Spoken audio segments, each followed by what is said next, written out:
Hi friends, welcome to competitive exam express. അപ്പൊ നമ്മൾ ഏറ്റവും പുതിയൊരു വാർത്തയാണ്. ലാസ്റ്റ് ഗ്രേഡിന്റെ സാധ്യതാ ലിസ്റ്റ് മാർച്ച് മാസം, ഫെബ്രുവരി അവസാനത്തോടെയോ അല്ലെങ്കിൽ മാർച്ച് മാസത്തോടെ നമ്മുടെ മുന്നിലേക്ക് വരാൻ വേണ്ടി പോവുകയാണ്. ഏതിന്റെയാണ്? ലാസ്റ്റ് ഗ്രേഡ് സർവൻസ്, നമ്മുടെ ഒറ്റഘട്ട പരീക്ഷയായി നടത്തിയ ലാസ്റ്റ് ഗ്രേഡ് പരീക്ഷയുടെ സാധ്യതാ ലിസ്റ്റാണ് മാർച്ച് മാസത്തോടെ നമ്മുടെ മുന്നിലേക്ക് വരാൻ വേണ്ടി പോകുന്നത്. ഇതിൽ നമ്മൾ മനസ്സിലാക്കേണ്ട ഒന്ന്, അപേക്ഷിച്ച പകുതി പേർ പോലും പരീക്ഷ എഴുതിയിട്ടില്ല. അതുപോലെ ഈ നിലവിലെ റാങ്ക് ലിസ്റ്റിന് ജൂലൈ 17 വരെയാണ് കാലാവധി. അതിനുശേഷം എന്താണ്? പുതിയ റാങ്ക് ലിസ്റ്റ് വരുമെന്നതാണ്. അപ്പൊ അതുമായി ബന്ധപ്പെട്ട ഒരു വീഡിയോ ആണ്. നമുക്ക് പോവാം. നമ്മുടെ തൊഴിൽ പ്രസിദ്ധീകരണത്തിൽ വന്ന ഒരു വാർത്തയാണ്. ലാസ്റ്റ് ഗ്രേഡ് സർവൻസ് അപേക്ഷകരിൽ പകുതി പോലും പരീക്ഷ എഴുതിയില്ല. സാധ്യതാ പട്ടിക ഫെബ്രുവരി മാർച്ചിൽ എന്ന് പറഞ്ഞിട്ടാണ്. നോക്കാം. 2 ഘട്ട പരീക്ഷാ സമ്പ്രദായം ഒഴിവാക്കിയിട്ടും ലാസ്റ്റ് ഗ്രേഡ് സർവൻസിന് അപേക്ഷിച്ചവരിൽ പകുതി പേർ പോലും പരീക്ഷ എഴുതിയില്ല. വിവിധ വകുപ്പിൽ ലാസ്റ്റ് ഗ്രേഡ് സർവൻസ് ഓഫീസ് അറ്റൻഡന്റിന് ഇത്തവണ 4,76,953 പേരാണ് അപേക്ഷിച്ചത്. എത്രയാണ്? 4,76,953 പേരാണ് ആകെ അപേക്ഷിച്ചത്. ഒറ്റ പരീക്ഷയിലൂടെയാണ് റാങ്ക് നിർണ്ണയിക്കുന്നത് എന്നറിയിച്ചിട്ടും പരീക്ഷ എഴുതിയത് 2,03,257 പേരാണ്. 2,03,257 പേർ മാത്രം. അപേക്ഷിച്ചവരിൽ 42.62% പേരാണ് പരീക്ഷക്കെത്തിയത്. ആകെ 42.62% പേർ മാത്രമാണ് പരീക്ഷക്കെത്തിയത്. കഴിഞ്ഞ നവംബർ ഡിസംബർ മാസങ്ങളിലായിരുന്നു പരീക്ഷ. പരീക്ഷ എഴുതാൻ ഉറപ്പു നൽകണമെന്ന് ആവശ്യപ്പെട്ടപ്പോൾ 3,10,071 പേർ മാത്രമാണ് പ്രതികരിച്ചിട്ടുള്ളൂ. അതായത് കൺഫർമേഷൻ കൊടുത്തത് 3,10,071 പേർ മാത്രമാണ്. ഇവരുടെ 65.55% പരീക്ഷ എഴുതിയവരുടെ കണക്ക്. ഇവരുടെ 65.55% മാത്രമാണ് പരീക്ഷ എഴുതിയത്. തിരുവനന്തപുരം ജില്ലയിലായിരുന്നു ഏറ്റവും കൂടുതൽ അപേക്ഷകരുണ്ടായിരുന്നത്. പരീക്ഷ എഴുതാൻ ഉറപ്പ് നൽകിയതിലും പരീക്ഷ എഴുതിയവരിലും തിരുവനന്തപുരം തന്നെയാണ് മുന്നിൽ. ഏറ്റവും കുറച്ച് അപേക്ഷകർ പരീക്ഷ എഴുതിയത് ഇടുക്കിയിലാണ്. 6,136 പേർ. അപേക്ഷകരിലും പരീക്ഷ എഴുതാൻ ഉറപ്പു നൽകിയവരിലും ഇടുക്കിയാണ് ഏറ്റവും പിന്നിൽ എന്നുകൂടെ അവിടെ പറയുന്നുണ്ട്. ഇനി 2ാം ഘട്ട പരീക്ഷയിൽ 11 ചോദ്യം റദ്ദാക്കി. 4 ഘട്ടമായിട്ടാണ് ലാസ്റ്റ് ഗ്രേഡ് സർവൻസ് പരീക്ഷ നടന്നത്. എത്രയാണ്? 4 ഘട്ടമായിട്ടാണ് നടന്നത്. അതില് നവംബർ 2-ന് ആദ്യഘട്ടപ്പോഴാണ് നവംബർ 2-ന് ആദ്യഘട്ടം. ആ ആദ്യഘട്ടത്തില് കൊല്ലം, പാലക്കാട്, വയനാട്, കാസർഗോഡ് ജില്ലകളും, പിന്നീട് നവംബർ 23-ന് 2ാം ഘട്ടം പത്തനംതിട്ട, ഇടുക്കി, മലപ്പുറം, കണ്ണൂർ ജില്ലകളുമായിരുന്നു പരീക്ഷ. പിന്നീട് നവംബർ 30-നാണ്. നവംബർ 30-ന്റെ 3ാം ഘട്ടത്തിൽ തിരുവനന്തപുരം, കോട്ടയം, തൃശൂർ ജില്ലകൾക്കും, പിന്നെ ഡിസംബർ 7-ന് 4ാം ഘട്ടത്തിൽ ആലപ്പുഴ, എറണാകുളം, കോഴിക്കോട് ജില്ലകൾക്കുമായിരുന്നു പരീക്ഷ നടത്തിയത്. 2ാം ഘട്ടത്തിൻ്റെത് ഒഴികെയുള്ള പരീക്ഷകളുടെ അന്തിമ ഉത്തരസൂചിക നേരത്തെ പ്രസിദ്ധീകരിച്ചിരുന്നു. 2ാം ഘട്ടത്തിൻ്റെത് കഴിഞ്ഞ ആഴ്ച പ്രസിദ്ധീകരിച്ചു.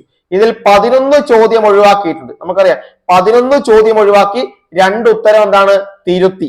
11 ചോദ്യം ഒഴിവാക്കി 2 ഉത്തരം തിരുത്തി. നമ്മളത് പറഞ്ഞതാണ്. അതുമായി ബന്ധപ്പെട്ട് എന്തൊരു കഷ്ടമാണല്ലേ. ഇനി റാങ്ക് പട്ടിക ജൂലൈയിൽ ആദ്യഘട്ട പരീക്ഷയിൽ നിന്നും 3ാം ഘട്ട പരീക്ഷയിൽ നിന്നും 5 വീതം ചോദ്യങ്ങൾ റദ്ദാക്കി. ആദ്യഘട്ട പരീക്ഷയിൽ നിന്ന് 5 ചോദ്യങ്ങൾ, 3ാം ഘട്ട പരീക്ഷയിൽ നിന്നും 5 ചോദ്യങ്ങൾ റദ്ദാക്കി. 4ാം ഘട്ടത്തിലെ 9 ചോദ്യങ്ങൾ റദ്ദാക്കി. 4ാം ഘട്ടത്തിലെ 9 ചോദ്യങ്ങളും 2ാം ഘട്ടത്തിലെ 11 ചോദ്യങ്ങളും റദ്ദാക്കി. ഈ ഘട്ടത്തിലെ ഒരു ഉത്തരം തിരുത്തുകയും ചെയ്തു. ആദ്യഘട്ട പരീക്ഷയിലെയും ഒരു ഉത്തരം തിരുത്തി. സാധ്യതാ പട്ടിക പ്രസിദ്ധീകരിക്കാൻ കഴിഞ്ഞ കമ്മീഷൻ യോഗം അനുമതി നൽകി. മുഖ്യ പട്ടികയിൽ എത്ര പേരെ ഉൾപ്പെടുത്തണമെന്നതിലും തീരുമാനമായി. ഫെബ്രുവരിയിലോ മാർച്ചിലോ സാധ്യതാ പട്ടിക പ്രസിദ്ധീകരിക്കും. അതിനുശേഷം രേഖാ പരിശോധനയുണ്ട്. നിലവിലെ റാങ്ക് പട്ടികയ്ക്ക് ഈ വർഷം ജൂലൈ 17 വരെയാണ് കാലാവധി. അതിനുശേഷം പുതിയ റാങ്ക് പട്ടിക പ്രസിദ്ധീകരിക്കും. ഇതാണ്, അതായത് 4 ഘട്ട പരീക്ഷ. നവംബർ 2, നവംബർ 23, നവംബർ 30, ഡിസംബർ 7, ഇങ്ങനെ 4 ഘട്ടത്തിലാണ് പരീക്ഷ നടന്നത്. ആ 4 ഘട്ട പരീക്ഷയിൽ 1ാം ഘട്ടത്തിൽ 5 ചോദ്യം ഒഴിവാക്കി. അതായത് 95 മാർക്കിനാണ് ഇനി ഉത്തരങ്ങൾ പരിശോധിക്കാം. നിങ്ങളുടെ മാർക്ക് പരിഗണിക്കുക. നവംബർ 23 2ാം ഘട്ടം 11 ചോദ്യം ക്യാൻസൽ ചെയ്തു. 89 മാർക്കിനാണ് ടോട്ടൽ മാർക്ക് ഇപ്പൊ വരുന്നത്. നവംബർ 30-ന് 5 മാർക്ക്, അതും 95. ഡിസംബർ 7-ന് 9 ചോദ്യം, 91 മാർക്ക്.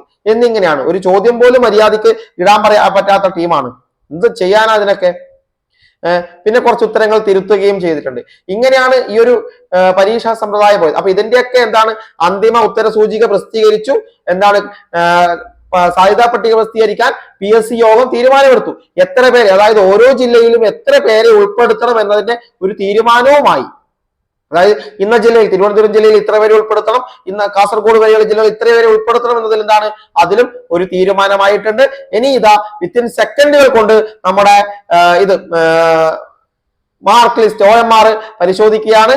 അത് മാർക്ക് നമ്മുടെ ഇത് വാല്യുവേഷൻ കഴിഞ്ഞ ഉടൻ തന്നെ നിങ്ങൾക്ക് ഫെബ്രുവരിയോട് കൂടി അല്ലെങ്കിൽ ഈ ജനുവരി അവസാനത്തോടു കൂടി സർട്ടിഫിക്കറ്റ് അപ്ലോഡ് മെസ്സേജ് വന്നു തുടങ്ങും. അത് കഴിഞ്ഞ് ഏകദേശം കുറച്ച് കഴിയുമ്പോഴേക്കും നിങ്ങൾക്ക് എന്താണ് ഇതിന്റെ സാധ്യതാ ലിസ്റ്റ് പ്രസിദ്ധീകരിച്ചു തുടങ്ങും. സാധ്യതാ ലിസ്റ്റ് പ്രസിദ്ധീകരിച്ചു ഫെബ്രുവരി അവസാനത്തോടെയോ മാർച്ച് ആദ്യത്തോടെയോ എന്താണ് ഇതിന്റെ സാധ്യതാ ലിസ്റ്റ് പ്രസിദ്ധീകരിച്ചു തുടങ്ങും. അതിനുശേഷം എന്താണ് രേഖാപരിശോധനയുണ്ട്.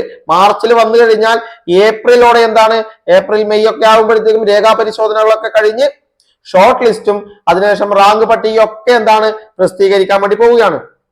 ആ ഒരു റാങ്ക് ലിസ്റ്റ് ജൂലൈ 17 ശേഷം നമുക്ക് പ്രസിദ്ധീകരിക്കാൻ സാധ്യതയുണ്ട്. 18-നോ ചിലപ്പോൾ 17 അല്ലെങ്കിൽ 18 റാങ്ക് ലിസ്റ്റ് പ്രസിദ്ധീകരിക്കും. ഇങ്ങനെയാണ് ഒരു തീരുമാനം വന്നിരിക്കുന്നത്. ഇനി ഓരോ ജില്ലയിലും എഴുതിയ ആളുകളുടെ എണ്ണം ഇവിടെ കൊടുത്തിട്ടുണ്ട്. തിരുവനന്തപുരത്ത് 72,617 അപേക്ഷകരായിരുന്നു. ഉറപ്പ് നൽകിയത് 47,804 അതിൽ 31,420 പേർ മാത്രമാണ് പരീക്ഷ എഴുതിയത്. കൊല്ലത്ത് 45,297, ഉറപ്പ് നൽകിയവർ 28,741, എഴുതിയതോ 20,761. പത്തനംതിട്ടയിൽ 17,265 പേർ അപേക്ഷകരുണ്ടായിരുന്നു. എന്നാൽ ഉറപ്പ് നൽകിയത് 11,457, പരീക്ഷ എഴുതിയത് 7,265 പേർ. ആലപ്പുഴ 35,135 പേർ അപേക്ഷകർ, 23,708 പേർ അതിൽ ഉറപ്പ് നൽകി. എന്നാൽ പരീക്ഷ എഴുതിയത് 15,651 പേർ മാത്രം. കോട്ടയം ജില്ലയിലേക്ക് വരുമ്പോൾ 18,836 പേർ അപേക്ഷകരായിട്ടുണ്ടായിരുന്നു. ഉറപ്പ് നൽകിയത് 12,016 പേരാണ്. അതിൽ 7,406 പേര് മാത്രമാണ് പരീക്ഷ എഴുതിയത്. ഇടുക്കിയിലേക്ക് വന്നാൽ 15,817 അപേക്ഷകരിൽ 10,094 പേരാണ് ഉറപ്പ് നൽകിയത്. 6,136 പേർ മാത്രം പരീക്ഷ എഴുതി. എറണാകുളത്തേക്ക് വരുമ്പോൾ 34,646 പേരാണ് അപേക്ഷകരുണ്ടായിരുന്നത്. അതിൽ 23,711 പേർ ഉറപ്പ് നൽകി. 14,867 പേർ പരീക്ഷ എഴുതി. തൃശൂർ ജില്ലയിൽ 29,876 അപേക്ഷകരിൽ 18,906 പേരാണ് ഉറപ്പ് നൽകിയത്. എന്നാൽ പരീക്ഷ എഴുതിയത് 12,270 പേരാണ്. പാലക്കാട് ജില്ലയിൽ 41,760 അപേക്ഷകർ, അതിൽ 29,047 പേർ ഉറപ്പ് നൽകി. 18,417 പേർ മാത്രമാണ് പരീക്ഷ എഴുതിയത്. മലപ്പുറം ജില്ലയിൽ 52,124 അപേക്ഷകരിൽ 30,448 പേർ ഉറപ്പ് നൽകി. അതിൽ 20,476 പേർ എന്താണ് പരീക്ഷ എഴുതി.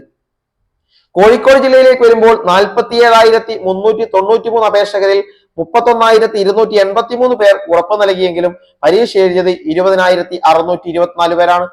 വയനാട് ജില്ലയിലേക്ക് വരുമ്പോൾ 16,431 അപേക്ഷകരിൽ 10,702 പേർ ഉറപ്പ് നൽകിയെങ്കിലും പരീക്ഷ എഴുതിയത് 6,719 പേർ. കണ്ണൂർ ജില്ലയിൽ 30,792 അപേക്ഷകരിൽ 19,421 പേർ ഉറപ്പ് നൽകി. എന്നാൽ പരീക്ഷ എഴുതിയത് 13,177 പേരാണ്. കാസർഗോഡ് ജില്ലയിലാകട്ടെ 18,964 അപേക്ഷകരിൽ 12,703 പേർ ഉറപ്പ് നൽകിയപ്പോൾ 8,068 പേരാണ് പരീക്ഷ എഴുതിയത്. ഇനി ആകെ അപേക്ഷകർ എന്ന് പറയുന്നത് നമ്മൾ പറഞ്ഞു 4,76,953.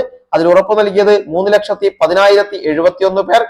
എന്നാൽ പരീക്ഷ എഴുതിയത് 2,03,257 പേരാണ്. ഇതാണ് ആ ഒരു കണക്ക് ലാസ്റ്റ് ഗ്രേഡിന്റെ. അപ്പൊ ഇതിന്റെ നിങ്ങളുടെ പരീക്ഷ എഴുതിയിട്ടുണ്ടെങ്കിൽ നിങ്ങൾ ഫൈനൽ കീ പ്രകാരം നിങ്ങളുടെ മാർക്ക് ഒത്തു നോക്കണം. ആ മാർക്ക് ഏകദേശം ഒത്തു നോക്കിയിട്ട് നിങ്ങൾക്ക് ശരിയാണെന്ന് തോന്നുന്നു എഴുതിയത് മാത്രം എങ്കിൽ അടുത്ത സർട്ടിഫിക്കറ്റ് അപ്ലോഡും കട്ട് ഓഫ് ഒക്കെ വരുമ്പോൾ നിങ്ങൾക്ക് ഏകദേശം ഒരു ധാരണ ഉണ്ടാകും ഞാൻ ഇന്ന ഇതിലേക്ക് എന്താണ് ഉൾപ്പെടാൻ സാധ്യതയുണ്ട് എന്ന്. അപ്പൊ നിങ്ങൾ നിങ്ങളുടെ സർട്ടിഫിക്കറ്റും കാര്യങ്ങളൊക്കെ റെഡിയാക്കി വെക്കുക. ഓക്കെ, അതാണ് ചെയ്യേണ്ടത്. ഓക്കെ, അപ്പൊ ഈ ഒരു കാര്യമാണ് ഇപ്പൊ നിങ്ങളുമായിട്ട് പറയാനുള്ളത്. അപ്പൊ ഇതിന്റെ ആ ഒരു സാധ്യതാ പട്ടിക ഫെബ്രുവരി അല്ലെങ്കിൽ മാർച്ചോടെ നമ്മുടെ മുന്നിലേക്ക് സാധ്യതാ പട്ടിക വരാൻ വേണ്ടി പോവുകയാണ്. ഓക്കെ. അപ്പൊ നമ്മൾ അടുത്ത 10th പ്രിലിംസിനും മെയിൻസിനും വേണ്ടിയിട്ടുള്ള അതുപോലെ ഡിഗ്രി ലെവൽ പ്രിലിംസിനും വേണ്ടിയിട്ടുള്ള ക്ലാസ്സുകൾ, ഫ്രീ ക്ലാസ്സുകളൊക്കെ നമ്മുടെ അതുപോലെ PDF നോട്ടുകൾ, ഓഡിയോ ക്ലാസ്സുകളൊക്കെ നമ്മുടെ ടെലഗ്രാം ചാനൽ വഴി നൽകാൻ വേണ്ടി പോവുകയാണ്. അപ്പൊ ആ ഒരു ചാനലിൽ നിങ്ങൾക്ക് നമ്മുടെ ടെലഗ്രാം ചാനൽ ജോയിൻ ചെയ്യുക. അതുപോലെ വീഡിയോ ക്ലാസ്സുകളൊക്കെ നമ്മൾ ഈ ഒരു യൂട്യൂബ് ചാനൽ വഴി പ്രൊവൈഡ് ചെയ്യും. കൃത്യമായി എന്ത് ചെയ്യുക, ഈ നമ്മുടെ ടെലഗ്രാം ചാനലിൽ അംഗമാവുകയും നമ്മുടെ യൂട്യൂബ് ചാനൽ സബ്സ്ക്രൈബ് ചെയ്യുകയും ചെയ്യുക. വീഡിയോസ് ഇഷ്ടപ്പെട്ട ലൈക്ക് ചെയ്ത് കൂടെ കൂടുക. ഓക്കെ. അപ്പോൾ മറ്റൊരു നല്ല വീഡിയോയുമായി നമുക്ക് വീണ്ടും കാണാം. താങ്ക്